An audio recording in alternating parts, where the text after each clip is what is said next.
মাননীয় প্রধানমন্ত্রীর প্রতি অনুরোধ, মাননীয় রাষ্ট্র ক্ষমতার মধ্যে যারা অধিষ্ঠিত তাদের প্রতি অনুরোধ, আমাদের সাথে কারো কোনো বিষয়ে দ্বিমত নাই, সমস্যা এক জায়গায়।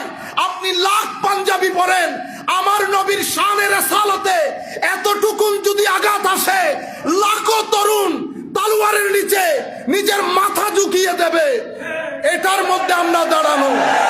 আমাদের সাথে মাননীয়, শুধুমাত্র আপনারা দাড়ি টুপি দেখলেই মনে করেন উলামায়ে কেরাম, আমরাও মনে করি উলামায়ে কেরাম। আমরা যদি জিয়াউর রহমানের শানে দুই একটা কথা বলি, আমাদের বিএনপি যারা করে খারাপ লাগবে না? লাগবে কিনা বলেন বেটা? শুধু যদি শহীদ না বলি খারাপ লাগবে না?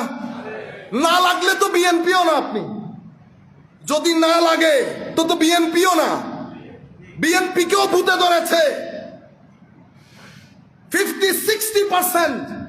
আপনারা নতুন নতুন লম্বা লম্বা দাড়ি রেখেছেন, দিন ধর্ম শিখতেছেন। আইডেন্টিটি পরিষ্কার করেন, আপনি কে? আপনি কে? আপনার বাপদাদারা দিন ধর্ম পালন করেন নাই, ওনারা বুঝেন নাই কোনটা সত্য কোনটা মিথ্যা।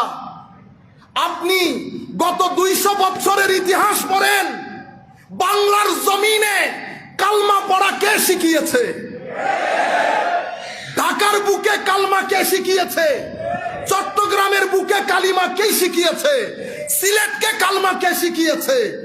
150-200 বছরে যাদের অক্লান্ত পরিশ্রমে, যারা হারামের গুণকে হারাম করে, মা বাবা ভাই বন্ধু ছেড়ে, কেউ ইয়েমেন থেকে, কেউ সিরিয়া থেকে, কেউ আফগানিস্তান থেকে আপনার ভূখণ্ডে এসে পাহাড়ে পর্বতে অবস্থান করে আপনাকে দিন শিখিয়েছে। এখন আমার মিটা মিটা ভাই আমাদেরকে শিখান এটা বেদাত।